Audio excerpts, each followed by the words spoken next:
and program manager here at the museum. And today I'm very happy to have this special lecture program. I'm going to introduce our panelists and then they are going to take it away.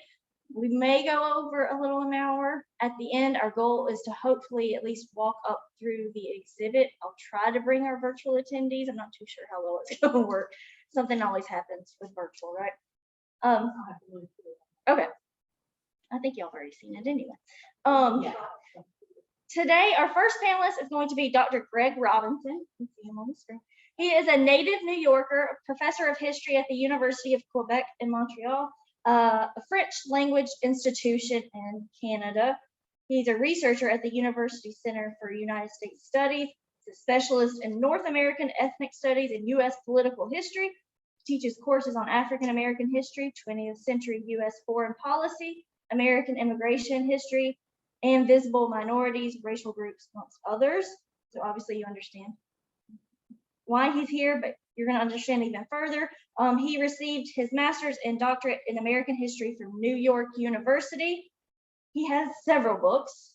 His latest is The Unsung Great Stories of Extraordinary Japanese Americans, but also By Order of President FDR and the Internment of Japanese Americans, Tragedy of Democracy, Japanese Confinement in North America, and also After Camp, Portraits of Mid-Century Japanese American Life and Politics. In addition to his books, he has distinguished himself as an editor. His publications also include Gail Macmillan's 5-volume Encyclopedia of African American Culture and History, and he also rediscovered and introduced new editions of early Asian American memoirs. In addition to those, he also writes a regular historical column, The Great Unknown and the Unknown Great, for a San Francisco Japanese American newspaper. He is a leading expert on this topic. We also have Dr. Karen Korematsu. She is the founder and executive director of the Fred T. Koromatsu Institute and the daughter of that late civil rights icon, Fred Koromatsu, which if you attended I think it was 2 months ago, Lunchbox Learning with Dr. Vernon Burton, you heard a little bit about Fred Koromatsu, but Karen's going to share more of that. Since her father's passing in 2005, Karen has carried on his legacy as a public speaker, educator, and civil rights advocate. She shares her father's passion for social justice and education, and then in 2009, she established the Fred T. Koromatsu Institute to advance racial equality, social justice, and human rights for all. The Institute's work has expanded from K-12 civic education to promoting public civic engagement and participation. She crisscrosses the country, speaking to audiences from kindergarten to judges, and she's constantly inspiring and promoting Fred Koromatsu Day of Civil Liberties and the Constitution of January 30th. She has signed on to amicus briefs in several cases opposing violations of constitutional rights. She's been interviewed on radio, podcasts, TV. She's appeared in the New York Times and Washington Post. She's received numerous awards and honors. And it is next week, she will actually be receiving the Franklin D. Roosevelt Four Freedoms Award, the Freedom Medal to be exact, for her father, Fred Koromatsu. I will try to link the registration link. It's a virtual event to see that happen next week. I believe it's on October 28th. And then lastly, we have our very close friend of the museum, Catherine Ladnier. She was extremely gracious to introduce myself and now y'all to Karen and Greg, and so I'm extremely thankful for that. She continually donates and advocates for the Upcountry History Museum. You can actually see one of her recent donations on display directly outside of the Manzanar exhibition. It is that red and white quilt, and so that is from her family, and we are very happy to have that. That correlates with the Ken Burns quilt collection. It's also on display on the first floor. She's given past lectures and performances, and she's worked with the Furman University's theater department, and we're hoping to do plenty more of that in the future. She has plays abounding in her head, but also on paper. And she's a graduate of Mills College in California, and today she's going to be reading some of those letters that relates directly to that executive order number 9066. To start us off today is going to be Greg. He's going to give us all of his insight. Some of it is insight. We don't have time for all of it. afraid. But y'all are ready? Hello, everybody. It's good to see you all. Thank you for coming today. I wanted to talk about the making of the exhibition of Ansel Adams' Born Free and Equal, which is the source of your program today and the wonderful exhibition at the Upcountry History Museum. Ansel Adams was nearly 40 years old and already a famed photographer, renowned for his classic Western landscapes when World War II broke out. He was too old for military service. He was already, as I say, 40 years old, so he took on various civilian functions, particularly in civilian defense. However, he was inspired to take up the cause of Japanese Americans. He received word from Ralph Merritt, a friend from the Sierra Club who had become project director at the Manzanar camp. Merritt suggested that Ansel Adams come to Manzanar and document the camp with his photographs. Since Japanese Americans themselves were forbidden to own cameras in camp, although the famed photographer Toyo Miyatake, who is one of Adams's subjects of photos, was actually able to get around it because they had an assistant assigned to him who could pull the trigger so Miyatake could actually take photos. But really, the camps were not subject for photographers. So it was a big deal for Adams to be able to come. It was a special opportunity for him, as the French say, to join the useful and the agreeable, in that Manzanar was constructed in a key location in southeastern California between Death Valley, the lowest place in all of the Americas, and Mount Whitney, the highest. So it was an extraordinary desert landscape as well. So in fall 1943, Adams agreed to visit Manzanar, but he refused official sponsorship, even though he had previously, before the war, worked for the Interior Department. He felt that either government sponsorship or organizational sponsorship, he said he understood this, he undertook this project of his own volition and at his own expense, believing that in the dangerous struggle for race equality, only an impartial and independent statement can be convincing. He has refused to be sponsored or affiliated with any governmental or political group. So after his return from his visits to Manzanar, he developed his photographs and selected them for exhibition and publication.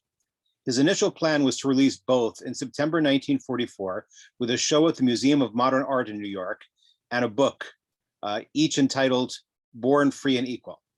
The Museum of Modern Art, which had just opened in its new home in 1939, had already become a national center for discussion of contemporary art, but also politics. However, for that same reason, MoMA canceled the exhibition. On the one hand, the museum's photography center, an independent unit, had recently closed as part of a full museum reorganization, while the circulating department, which took over their functions, had an already full quota of exhibitions.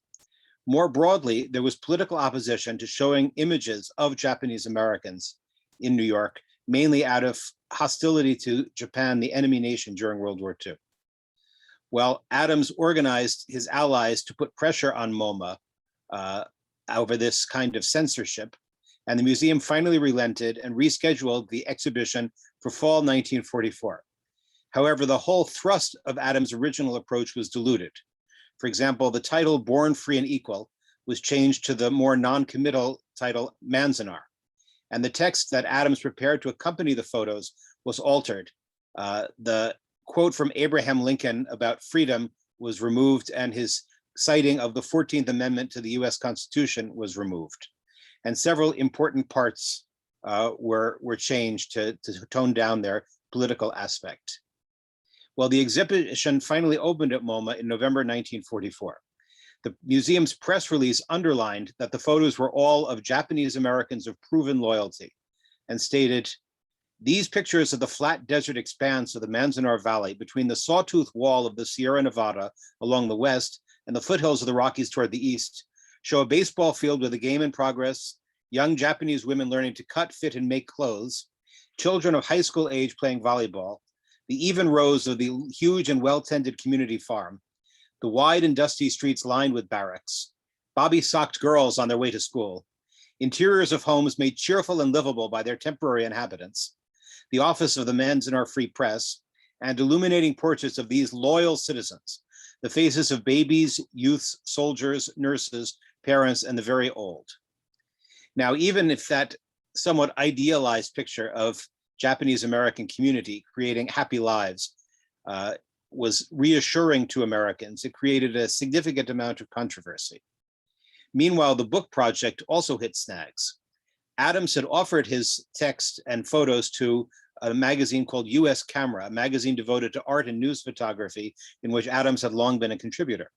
However, U.S. Camera had very few resources for copy editing and layout, while Adams was still on the road and had to communicate by letter or telephone with the single assistant that U.S. Camera was able to assign to the project. In the end, they had many gaps between photos and between text, and the photos and text did not match up, and the layout was rather sketchy.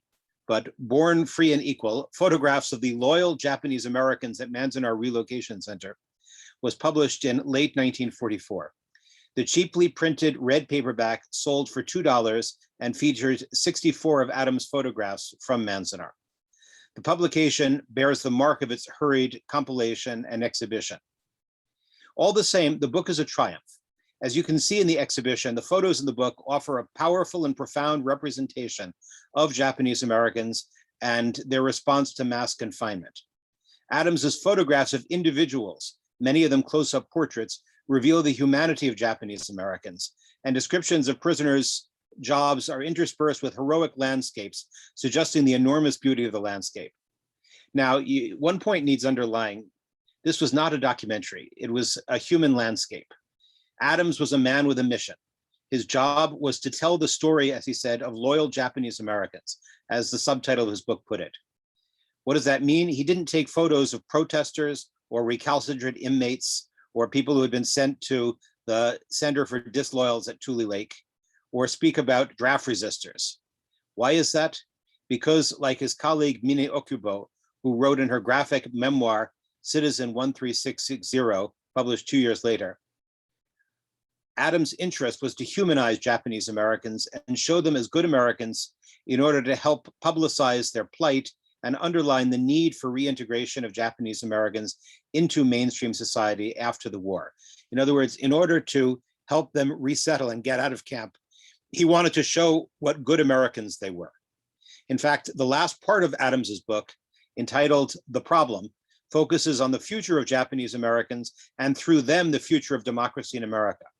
Adams is clear in his text that the fight is for all. He says, "We as citizens can agitate for tolerance and fair play, but our agitation must be dynamic and persistent.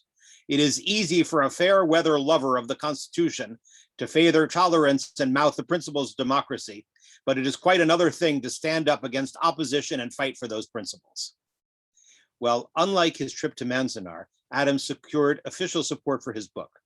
The WRA performed fact-checking and approved the text and images, that is, the government agency that ran the camps. And in support of Adams's mission, he secured a powerful ally to write the introduction, Harold Ickes, the Secretary of the Interior, who ran the WRA.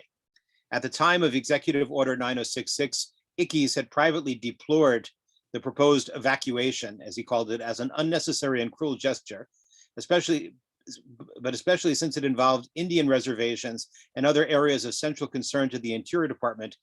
Ickes had hoped to have his deputy, Indian Affairs Director John Collier, take over the WRA. Once the WRA was finally moved into the Department of Interior in early 1944, Ickes proved to be a forthright champion of the rights of Japanese Americans. In April 1944, in his first public statement about the WRA following the transfer, the Secretary of the Interior emphasized the rights of Japanese American citizens and loyal aliens and asserted that they should not be confined any longer than the necessities of war demanded. He denounced anti-Japanese American groups on the West Coast as professional hate mongers who hoped to resolve the situation of the Japanese Americans on the basis of prejudice and hate, and accused them of opposing the WRA because it had not engaged in this sort of lynching party. Ickes obtained the support of the War Department and Justice Department for opening the camps and brought up to President Franklin Roosevelt the injustice of continued confinement and the negative results for Japanese Americans in the camps. In June, he said, if he kept Japanese Americans in the camps any longer, those who would otherwise be well-meaning and loyal would be embittered.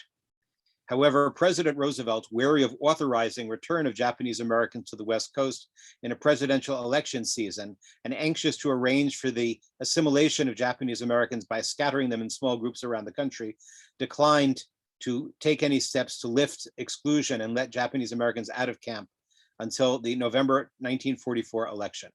It's at this point that the volume of Born Free and Equal came into play. At Christmas 1944, Ickes made President Roosevelt a special present.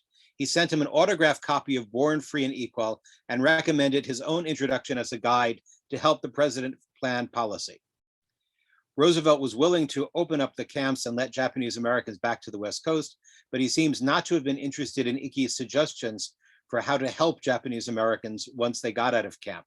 Instead, he ordered the book placed unread along other gifts in his library.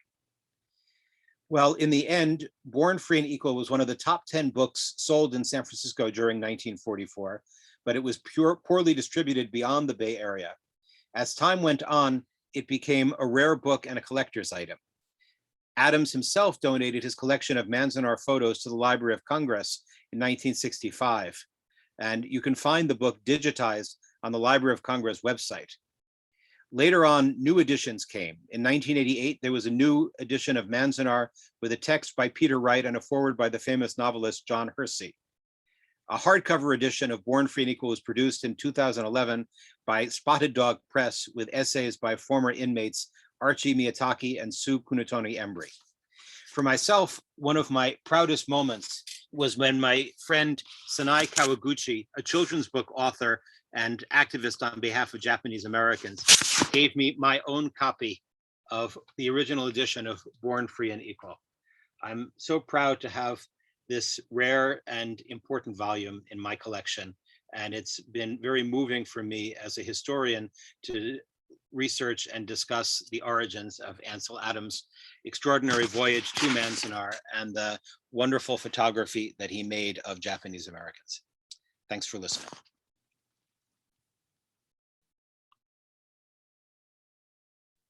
Thank you, Greg. Man, you really did cover all that in like 15 minutes. Good job. All right. Now we are going to have Karen. So Karen, you can unmute yourself. All right. Good morning, everyone, or good afternoon, depending upon where you are. I'm on the West Coast, so I'm in the San Francisco Bay Area, where our offices are of the Fred T. Koromatsu Institute, actually in the San Francisco Presidio, where in 1942 it was the home of the 4th Army, Western Division, and where General John DeWitt issued over 100 exclusion orders after Franklin Delano Roosevelt, who was president, issued Executive Order 9066. Now it's a National Park Service site, and I hope that you will come out and visit. There's a special exhibit called Exclusion that's now being shown at the Officers Club in the Presidio. Thank you, Greg, for giving that background of Ansel Adams and to touch upon a bit of the lives of those that were of Japanese Americans that were incarcerated at Manzanar in California. Manzanar at first was going to be designated only as a detention assembly prison center, but the government decided to go ahead and make it one of the 10 permanent incarceration camps that reached out as far as Arkansas. And if you look at the photographs of Ansel Adams, you will see a lot of desolate land. And that was done on purpose. The government either took Indian tribal land or land that was very desolate and really uninhabitable. And that's where they built the 10 prison camps across this country that were surrounded by barbed wire. They were, of course, in the middle of nowhere. And what's not really known is the inhumanity that was against Japanese Americans. There was, over about 120,000 people of Japanese ancestry that were incarcerated and forcibly removed from their homes. And 2/3 were American citizens, and 1/3 were under the age of 18 years old. Yes, babies, those infirmed, were also taken from hospitals and schools and put in these concentration camps. And we're fortunate to have some photographs, because it does, even though Ansel Adams didn't want to show some of the negative, and was trying to show some of the life that was to continue in these prison camps. At least we have some type of record, along with Dorothea Lange, who I think also has some photographs in the exhibit there at Upcountry History Museum. And she was hired by the government to document some of the experiences of the Japanese Americans. But she also took photographs that the government didn't want the public to see. In fact, the government didn't want anyone to see any of these photographs. Now that's in a book called Impounded, those photographs that the government didn't want the public to see. So at least she had a social conscience, and she felt that this was wrong.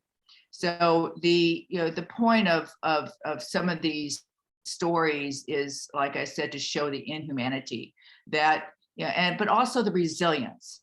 The Japanese Americans had to build their own hospitals, and they wanted their children to carry on with education. So schools had to, or classrooms, I would say, inside barracks had to be created, and find teachers. Sometimes, especially for high school, they would later on during the incarceration, they would bring in some teachers from outside. Teachers and people would try to have material sent into the camps. But can you imagine if you're in high school and you have to graduate behind barbed wire? How heartbreaking that is to have those kinds of experiences that are so precious in school. I mean, obviously we've had a little bit of that. Students can understand by being to have to stay at home, because really it's for their own health and well-being, which is different. That is not the same as being stripped of your possessions, stripped of your family life, and put into a prison camp. But these are the experiences that we don't want to forget. The separation of families that is still now happening at the border. That happened as well in 1941, 42, right after Pearl Harbor, in fact. But they did want to carry on playing baseball and having music and trying to keep up some of the social experiences. However, families were disrupted. There was a lot of family disruption because they had to eat in barracks, in dining halls. It wasn't a very scheduled type of routine. I mean, there was a window, but not all the kids would be together. Families would be separated because maybe someone had to work. The Japanese Americans were the ones that were doing the cooking and doing the cleanup and doing the jobs around the incarceration camps. So these are the experiences that the Japanese Americans had to endure. And the one thing that Catherine and I, you'll hear later, one of our friends is Kermit Roosevelt III. He is a professor of constitutional law at the University of Pennsylvania, and has written a book called Allegiance. And he, in talking to him, he said, we need to emphasize that the Japanese Americans were patriots, and showed that despite their confinement. But it was the inability of Americans across this country to recognize their patriotism. And the Japanese Americans, they lost their dignity. So when the chance for the Civil Liberties Act of 1988, which was finally signed by President Reagan, it was redress and reparations. But what was important to the Japanese Americans, like my father, was the apology. The apology to all Japanese Americans and people of Japanese ancestry for the incarceration, because they had been stripped of not only their livelihoods, but their dignity. And so when my father was Fred Koromatsu, that some of you may know, who had the landmark Supreme Court case regarding the Japanese American incarceration. And in 1942, he thought that the executive order 9066 was wrong. He was an American citizen. He thought he had rights as an American citizen, and all due process of law was denied. And he couldn't understand that, because he had done nothing wrong. Why should he have to go to a prison camp and be incarcerated and give up his life as an American citizen when he had done nothing wrong? Because there was no charges against Japanese or Japanese Americans, that they didn't have their day in court, or access to an attorney. And even people like J. Edgar Hoover of the FBI said that they already had targeted some of the suspicious Japanese that were living in this country, and there was no reason for the incarceration. Even the Ringel report from the U.S. Navy said that there was no evidence of any spying or espionage up and down the West Coast, and there was no reason for the incarceration. But it still took place.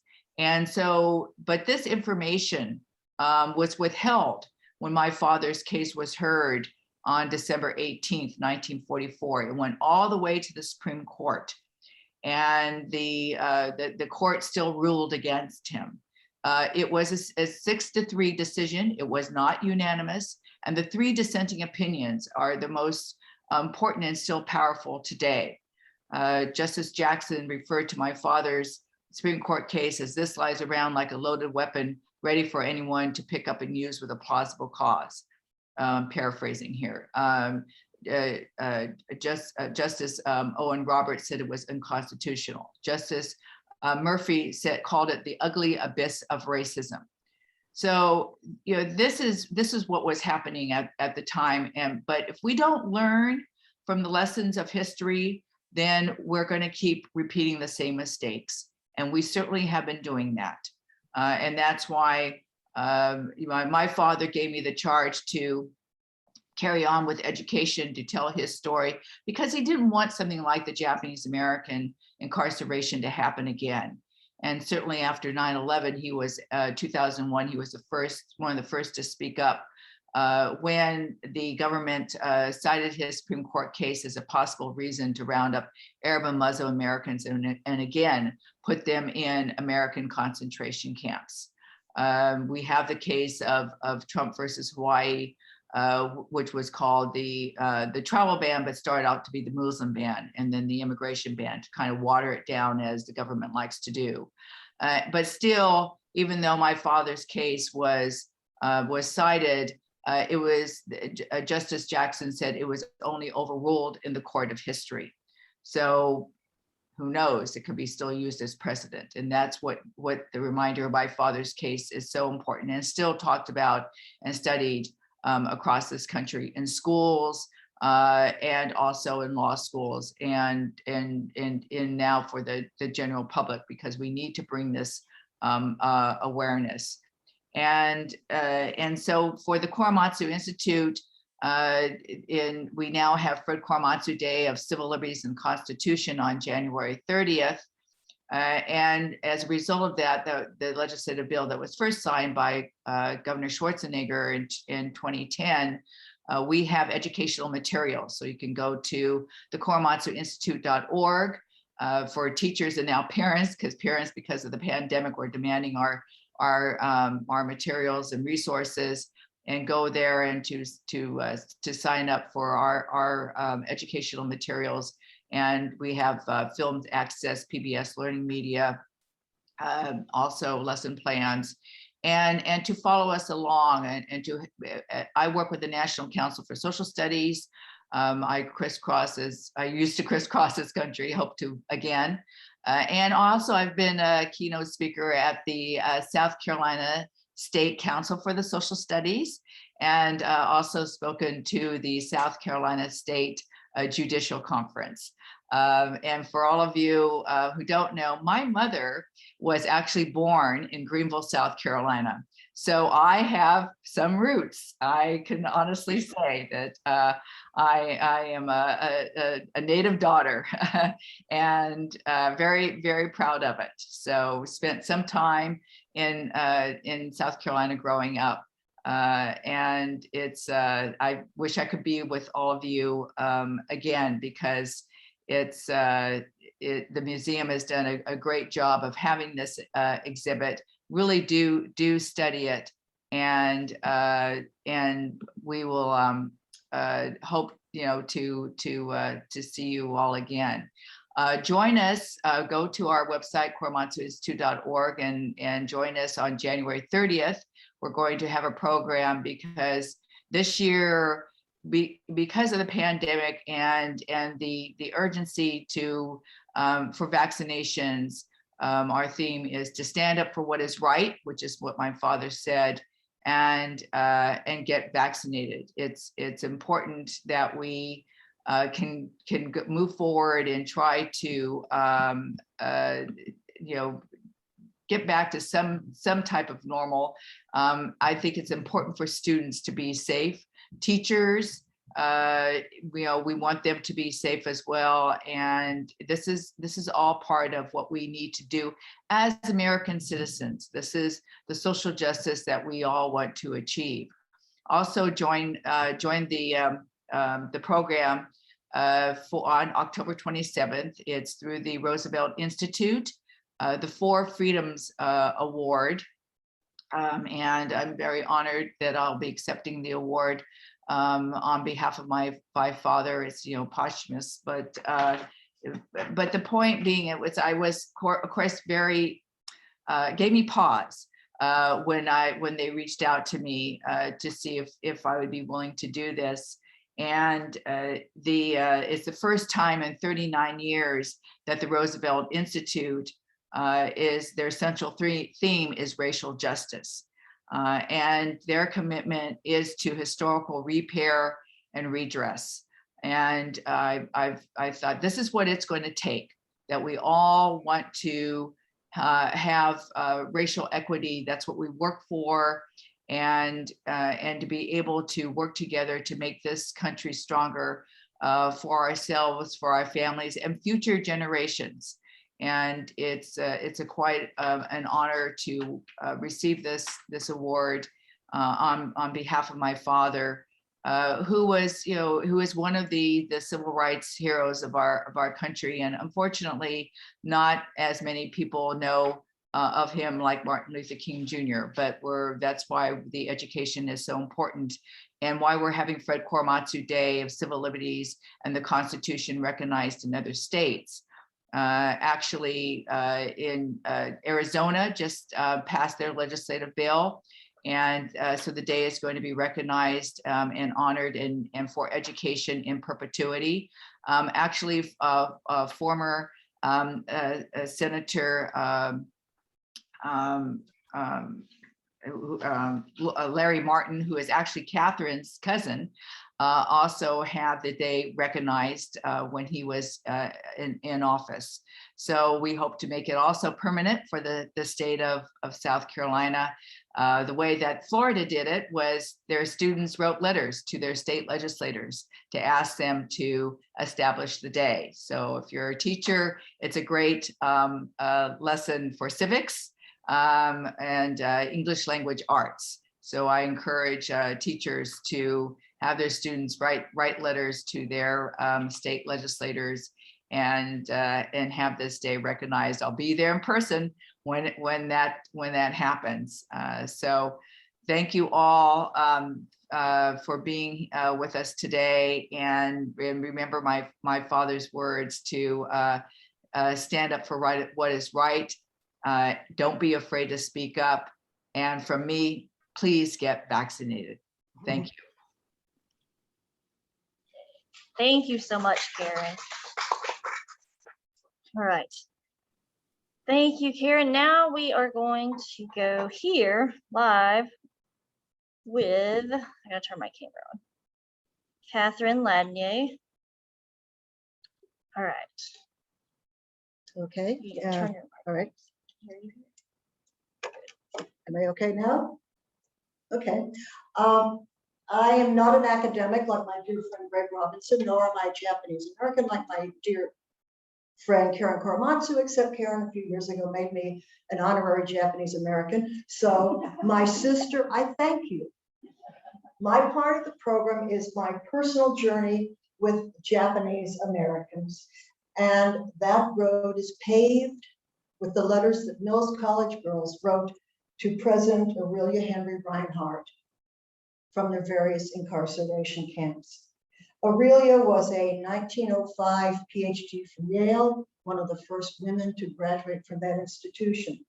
And she came to Mills with the goal of furthering women's education. And during World War II, she took a stand against what she called the dark forces that have arisen to threaten every ideal we have. The letters from those Mills girls took me back to my old hometown of El Monte, California, East Los Angeles. The sign leading into my hometown says it all. Welcome to El Monte, the end of the Santa Fe Trail. Japanese immigrants first came to the lush San Gabriel Valley in around 1900, and El Monte was the focal point of this mecca of agriculture. And it was a thriving Japanese American community until World War II.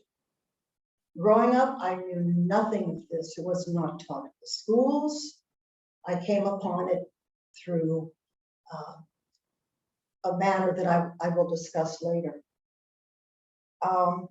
This wonderful exhibit, which I saw yesterday, chronicles the day-to-day life at Manzanar.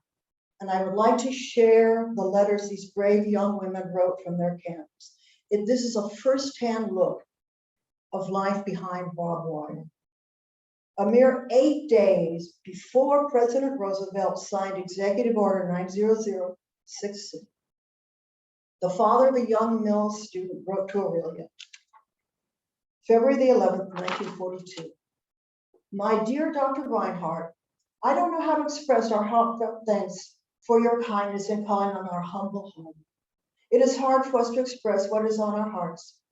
Before leaving by February the 24th from the prohibited city of Alameda in compliance with alien regulations, my wife and I would like to thank you for all that you have done for us. I shall always appreciate your kind offer to help me in regard to securing U.S. citizenship, but it may not be the best time to take up this matter in view of the present war condition. It is indeed too bad this present world conflict brought on by war-crazed militarists. I'm very sorry to be an alien Japanese in looks and color, having lived 2/3 of my life in this great country, America. I feel and think and believe as an American. For over 10.5 years, I had the opportunity to serve the U.S. government. I was treated very kindly.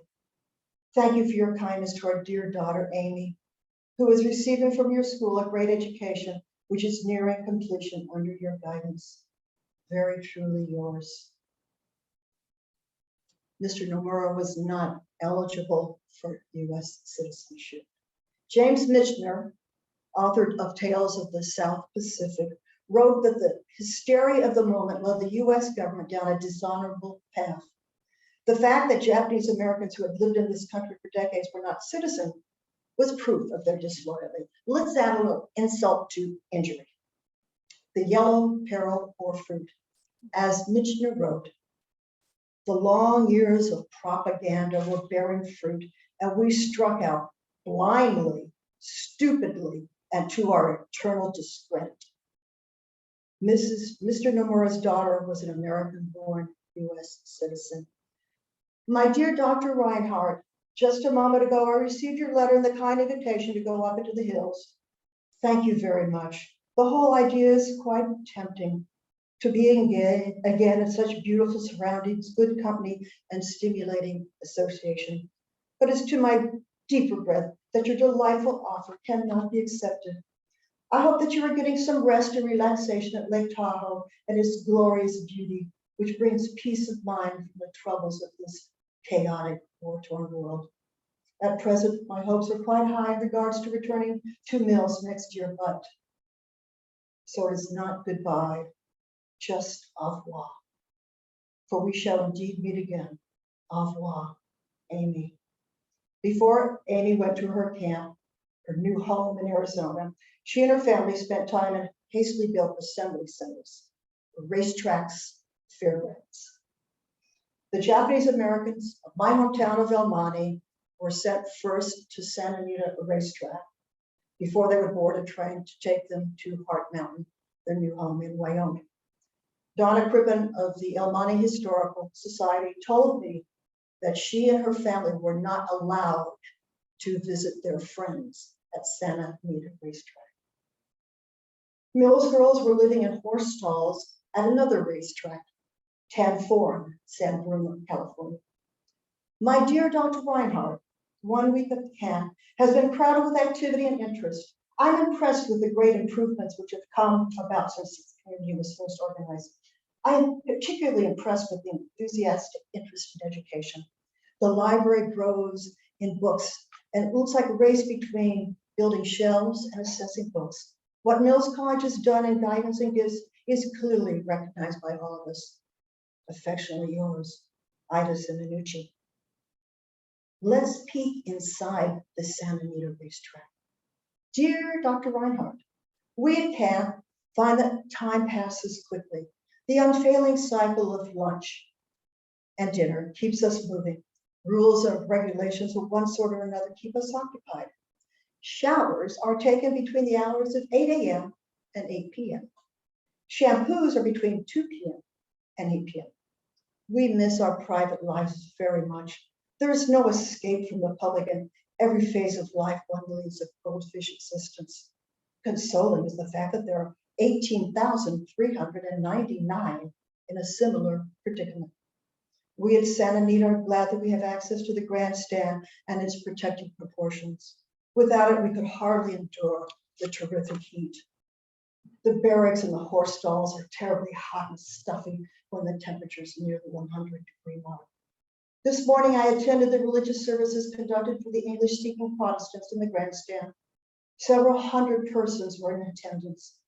After the service, my friend and I climbed up the very top section of the grandstand and gazed down upon the rows and rows of barracks so neatly lined up.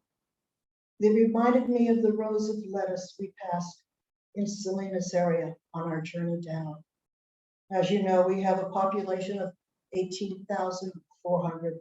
We're placed in an area of less than 1 mile square. No peace and quiet. At least we can think about our more pleasant past and only hope and have faith in the future. Respectfully, Tamaki. Another young girl joined Tamaki at Santa Anita Racetrack. The soldiers came to pick us up, and they had long rifles with bayonets, and they marched us kids onto the truck. We were driven to Santa Anita Racetrack.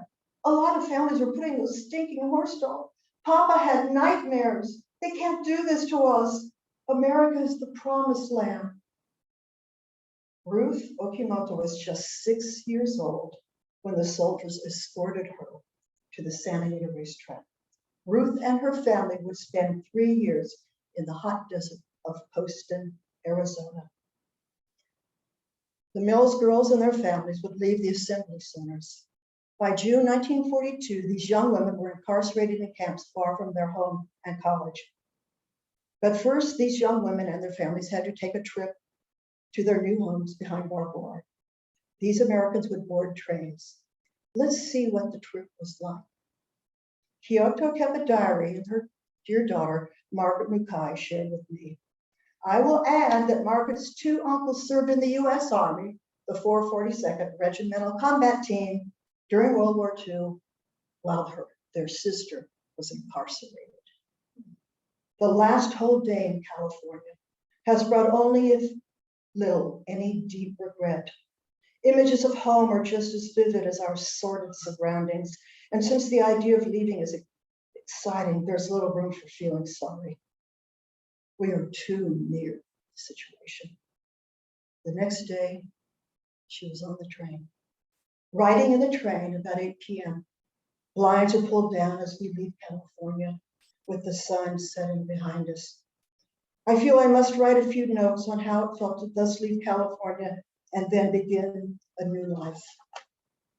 I can't even know whether Mary or Haida will come to Utah or elsewhere. To say goodbye to a friend for even a short time was not easy. Before leaving the 10-4 racetrack, this young woman honored Memorial Day, 1942. A beautiful day for the service, sang the Star-Spangled Banner, and Nearer, My God, to Thee. The piano and speakers and myself were on the truck made into a platform. The service today was most impressive. 4 good speeches and a very beautiful wreath-laying ceremony. These young women would soon leave the assembly centers and head to incarceration camps established by the War Relocation Authority, camps like Manzanar. June the 15th, 1942, my dear Dr. Reinhardt, the life in camp retains its challenges. There are so many things to reminisce about when I think about our home in Oakland. Somehow I never quite forget how the sunlight came through the windows, the blinds with the morning light playing upon the glass covered. I even remember the bang bang of the steam radiators. But beyond the present and its needs, we are hoping for the future day of radiant peace. There is much that must come to pass before that time. God grant that the task finds us willing and courageous. Very sincerely, Grace. Block 199F, Topaz, Utah. Nida's train trip to Utah and the new town of Topaz. My dear Mrs. Reinhardt, fond greeting from the fastest growing city in Utah. We arrived safely yesterday after 2 sleepless nights and a day of continuous train travel. It was good to set foot on grounds at Delta, and we were immediately escorted to our new home in busloads. We were greeted by a cute little drum and bugle corps composed of young boys. Today, as I write, a dust storm is hovering over the city, and we are obliged to wear masks to cover our nostrils and mouth. Yesterday, we scrubbed our dust-covered floors, but today they are as white as before. Everything is in its formative stage, and the carpenters are building other barracks in order to house the groups that are coming in from Camp 4 and Santa Anita. The administration is excellent, and the director, Charles Ernest, is an inspiration to the residents, giving them the encouragement they need to go through the new life in Utah with courage and zest. With affection, Ida. Thankfully, Charles Ernest was not alone. There were Americans like Charles and Aurelia who stood up for their Japanese American friends. The West Coast director of the council wrote to President Reinhardt how Beale cared about the folks in those camps. December the 1st, 1942. My dear President Reinhardt, Manzanar is particularly lacking in the smallest opportunities for privacy of any kind. There is no place where girls and boys may gather except in crowded barracks, where as many as 4 families live under one roof with only particle hangings as partitions. They want very much to establish a small waiting room and study room with desks and chairs. We were wondering if it would be possible for the college to spare any of its old furnishings. I was told of your personal interest in our students and the generosity of Post College. Believe me, anything at all you may be able to offer will feel a vital need. By the end of 1942, the Mills girls were in relocations and were scattered around the country. Life went on. Babies were born. December the 11th, 1942. My dear Mrs. Reinhardt, it is no longer just three of us, Father Ichiro and me.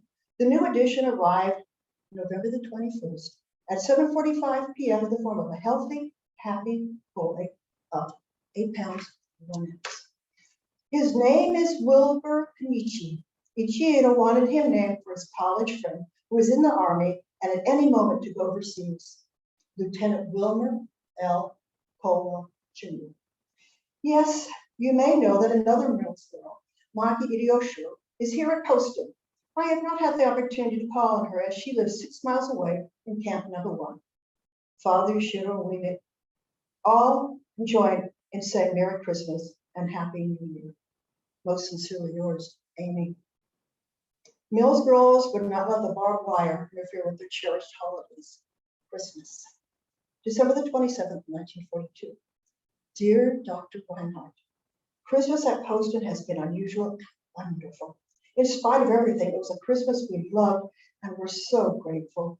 The shining eyes of the children, the proud parents, and the beautiful voices of the carolers. Desert evenings are beautiful, and it surely helped make our holidays so grand. I am now applying to leave camp for study or work and trying to leave and have my name cleared. I would be grateful if you would write a letter of recommendation for me. Sincerely, Naki. January the 14th, 1943. My dear Mrs. Reinhardt, greetings and best wishes for 1943. I hope you had a nice Christmas. Ours was quite fair considering the circumstances. The children enjoyed it because Santa didn't forget them. I took the liberty of using your name as a reference for my character, the event that I go out to work. Although I do enjoy my work at the nursery school, I would also like to get out of this camp to prepare for the future. Mother and father are well, and like most first-generation Japanese, are resigned to this situation. I imagine they would like to return to Japan after the war, but we girls naturally would like to stay. I wonder how it will all turn out. Sincerely yours, Mary. As you know, by June 1944, Secretary of the Interior, Carroll Ickes, told President Roosevelt that the continued retention of Japanese Americans was a blot on the history of this country. Mills girls started to leave the camps. May the 4th, 1944, Detroit, Michigan. Dear Mrs. Reinhardt, thank you for your thoughtful gesture in sending me the beautiful prayer and handkerchief.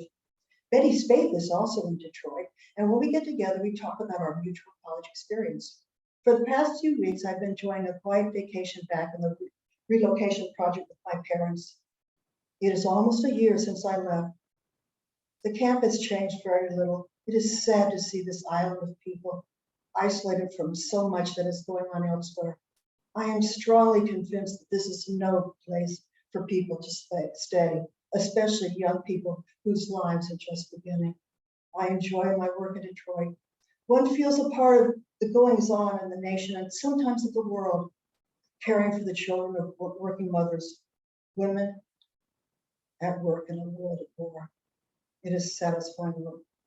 Amy writes that her husband and she have settled down at a farm near Columbus, Ohio. They are happily giving Wilbur the best kind of childhood they can. With good wishes, Grace.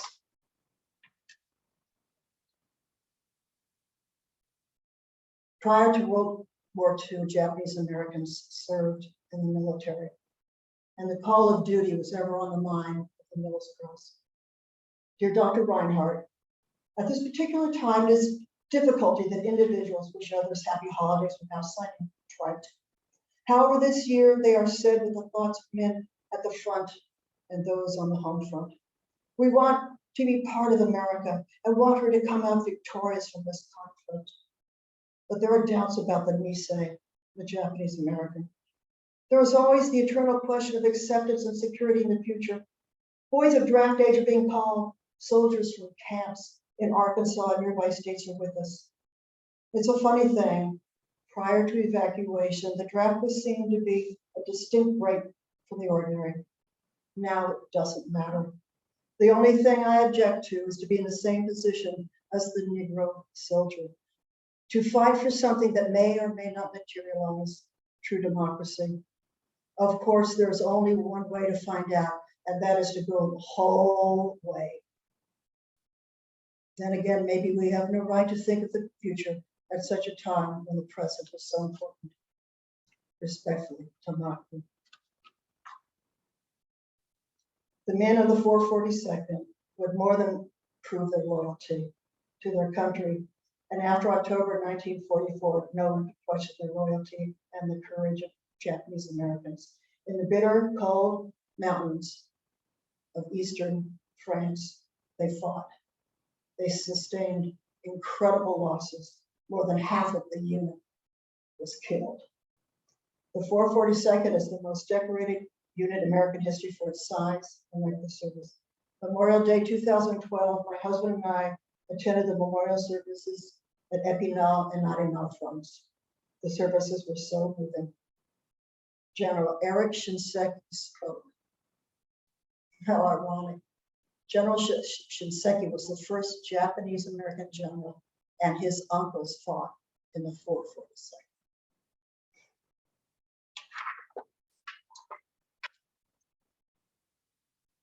Back to the home front. Amy, where are you? My dear Mrs. Reinhardt, greetings from Columbus, Ohio. We have settled down on a farm near the city. We are so happy. Ishido and I will give little Wilmer the best kind of childhood we can. He will grow up to be a fine young man. Ida writes me about her new life in New England. I'm so happy for her. The Otter wrote of her parents. The Otter has been so courageous. She has inspired all of us. And I just received a letter from Paula. She is coming home. Sincerely, Amy. My personal journey with Japanese Americans has taken me from El Monte to Oakland to Greenville. A few years ago, I was back in Oakland and I went to the public library to do more research. The librarian placed two large files with press clippings. She said, you might find something interesting in here. Fragile old newspaper clippings with headlines that I was accustomed to. Interned Japs hasten to wed. U.S. Army calls for Jap interpreters. 1,250 Japs bound for Tule Lake. Then one little newspaper clipping slips out onto the floor. I very carefully pick it up. The headline, whack, Jap American enlists. And I knew there were Japanese American women in the Women's Army Corps. So I read the clipping.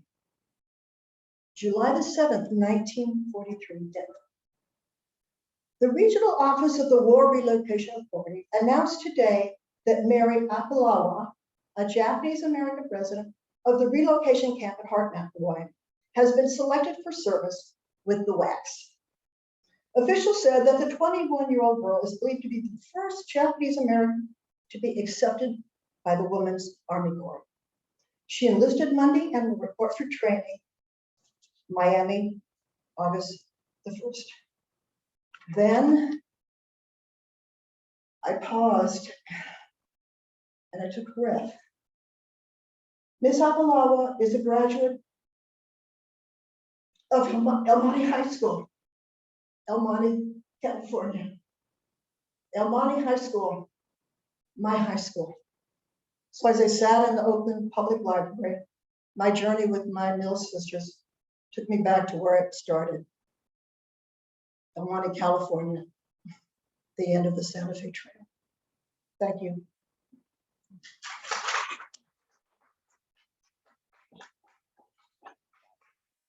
Do y'all have any questions for any of our presenters? Greg, any questions? Yes. And you may have to come up here so they can hear, or I can try to repeat it.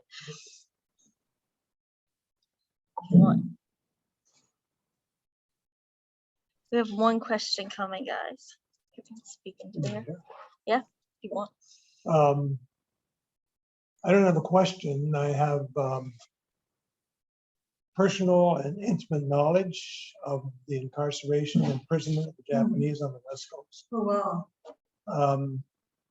Lest you think I'm too young, I'm 84 years old. You're lying about your age. No, I was born in 1937. My dad at that time was the pastor of the Japanese Baptist Church in Seattle Wow. from 1929 to 1955. Goodness And so gracious. that's the community I grew up in. And I can attest to everything that Karen Korematsu has said this morning. I know of Karen, she doesn't know me. She will soon. Yeah, She does now. and I knew her father, Fred, although he didn't really know me. And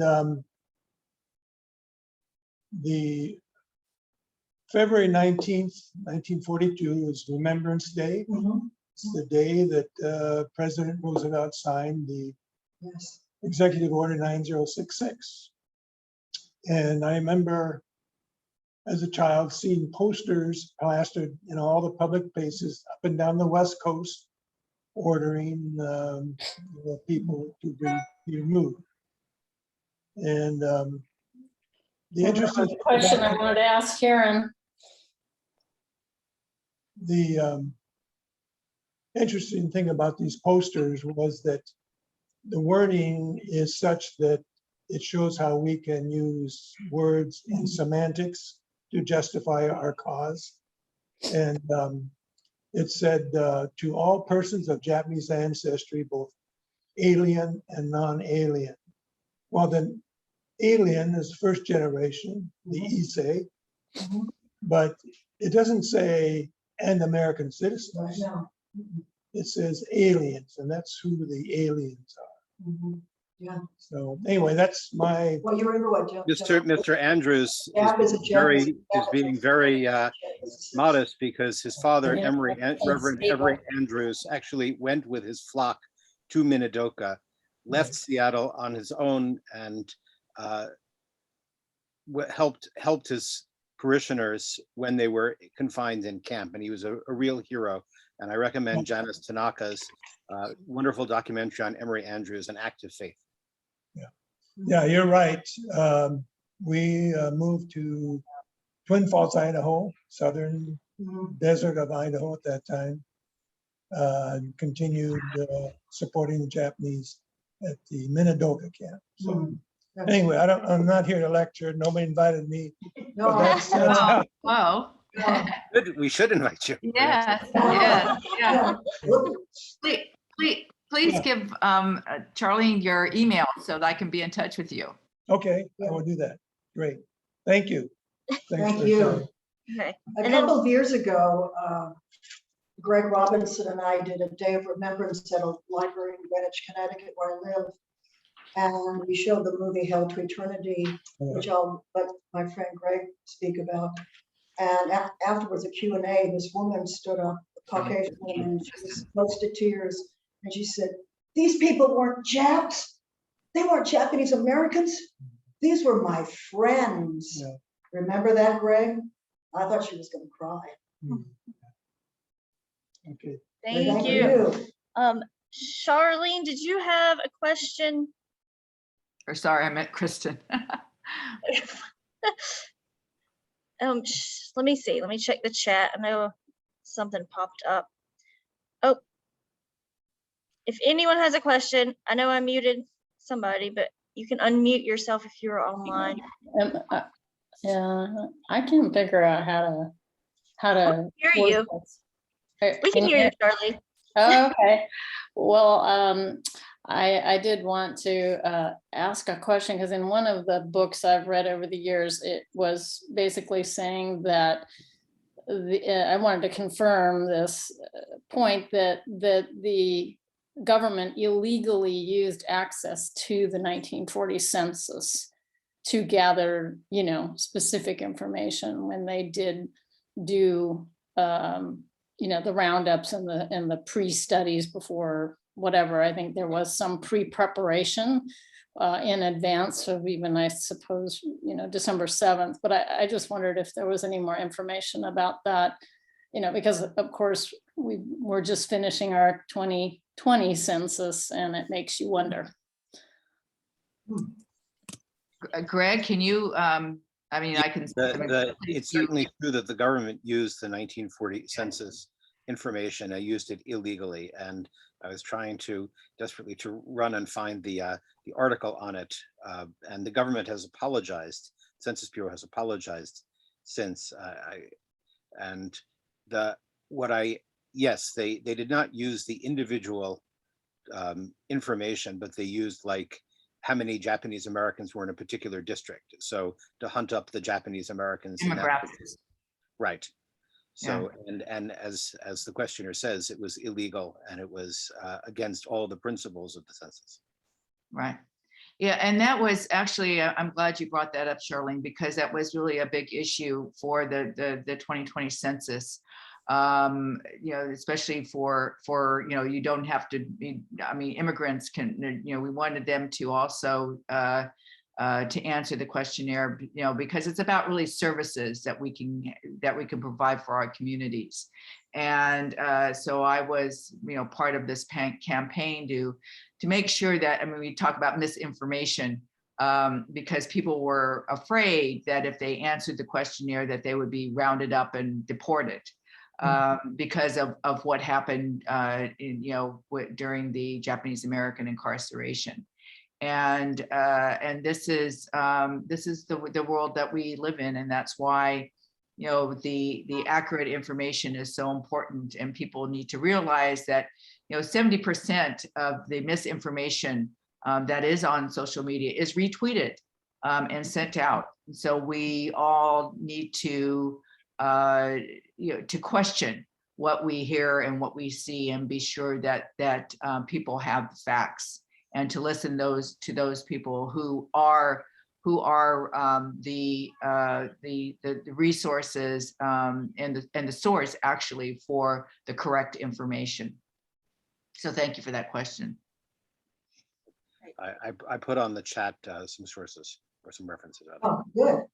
Recording in progress. All right, I'm trying to connect. You probably hear my echo on my phone. If you'd like to do a virtual walkthrough or in-person walkthrough of Manzanar, we're going to head upstairs.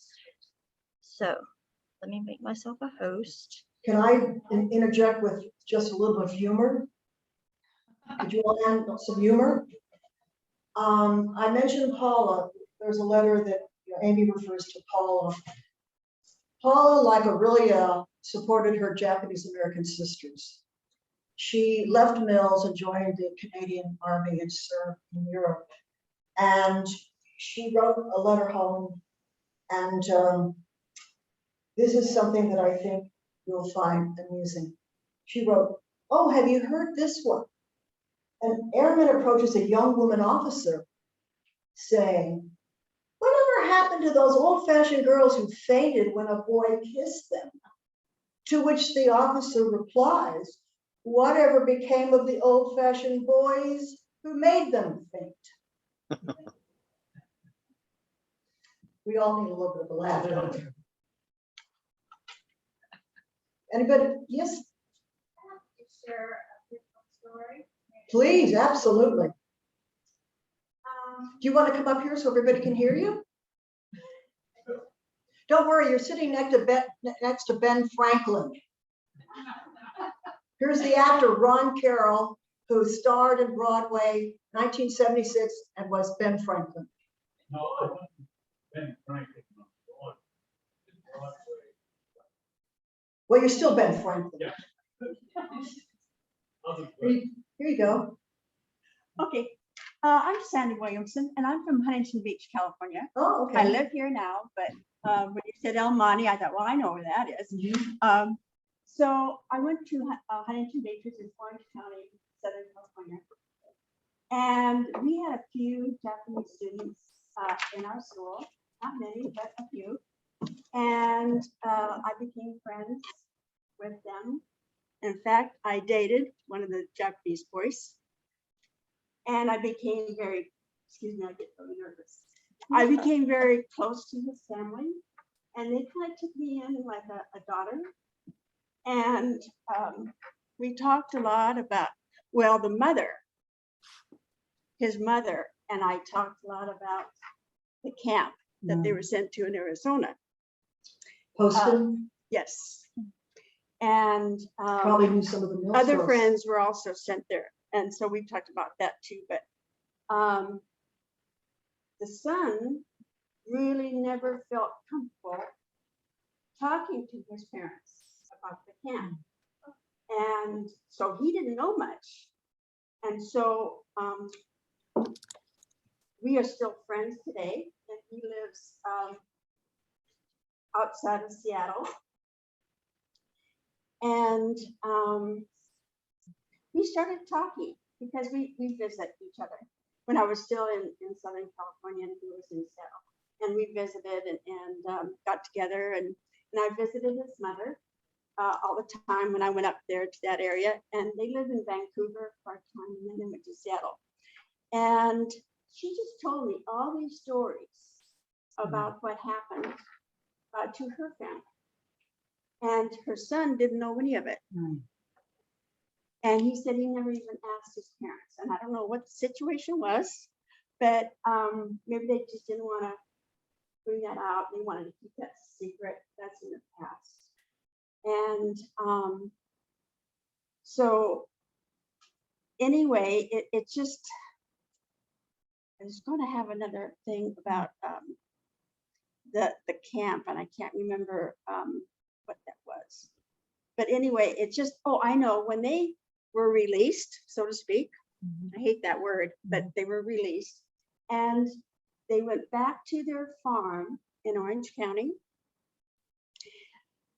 The people who supposedly were to protect that house allowed other people to come in and just take over. So it was the Caucasians that took over this house.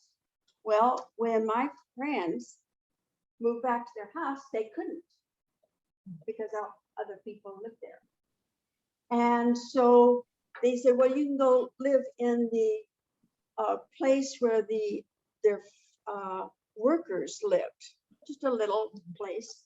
Well, they couldn't even do that because the driveway from the street next to the house to go back there, they couldn't cross that land because these people said, that's our land, we can't be on it.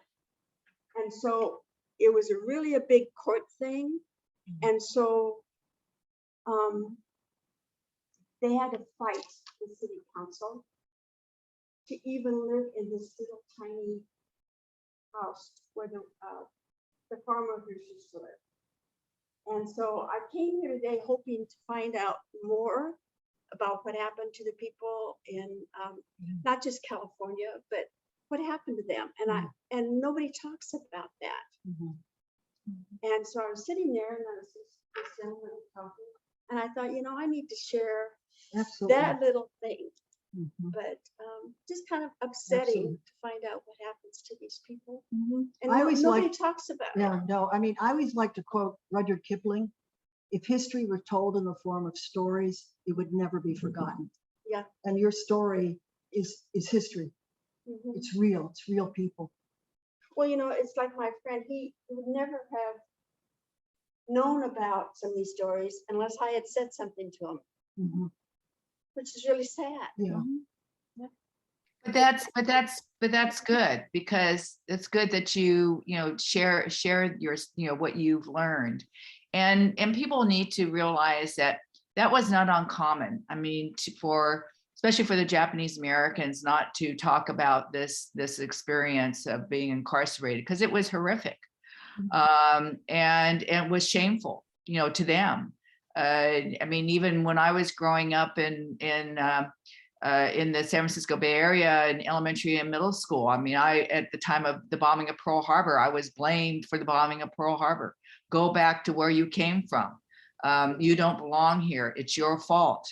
And so this is kind of the same type of negative rhetoric that it may be a different circumstance is still being repeated. So blaming Asian Americans for COVID. and the Chinese for COVID. I mean, it's Chinese Americans, that it's their fault. And it's not. It's wrong to target people and with this racism, with this racist, remarks. But the people actually, after I started really speaking and traveling around, especially the Midwest and in going to places like Minnesota or Chicago, and there was Japanese Americans that lived there, and I said, why do you live here in this cold? I mean, I grew up in California. What are you doing here? Well, a lot of the families, when they were released, or as you said, from the prison camps, they went east because that's where they could get the jobs. They didn't have, in a lot of cases, they didn't even have anything to go back to on the West Coast because their property had been taken away from them. There was no homes, there was no possessions, there was nothing to go back to. Why go back to an area that was also very racist and prejudiced? So they went to lived in the Midwest and the East to and not really the South, to start over. So that's this is what happens in this evolution of these types of what I said, inhumanity and inhumane acts. Karen's parents met in Detroit. Yes. Yes. In fact, my parents could not get married in South Carolina. They were married in Detroit, Michigan in 1946 because of the marriage laws, anti-racial marriage laws that were still, I mean, Loving versus Virginia didn't occur until what, Greg, 1967? Yeah. So, this is how, what was happening at the time. But fortunately, my grandparents were very open-minded and very welcoming to my father. And that, because it was like a mixed race marriage. I thought, I never even thought about that until later years. But and my mother actually experienced kind of more prejudice with her name being Koromatsu in California than she did in the Midwest or in the South. My friend said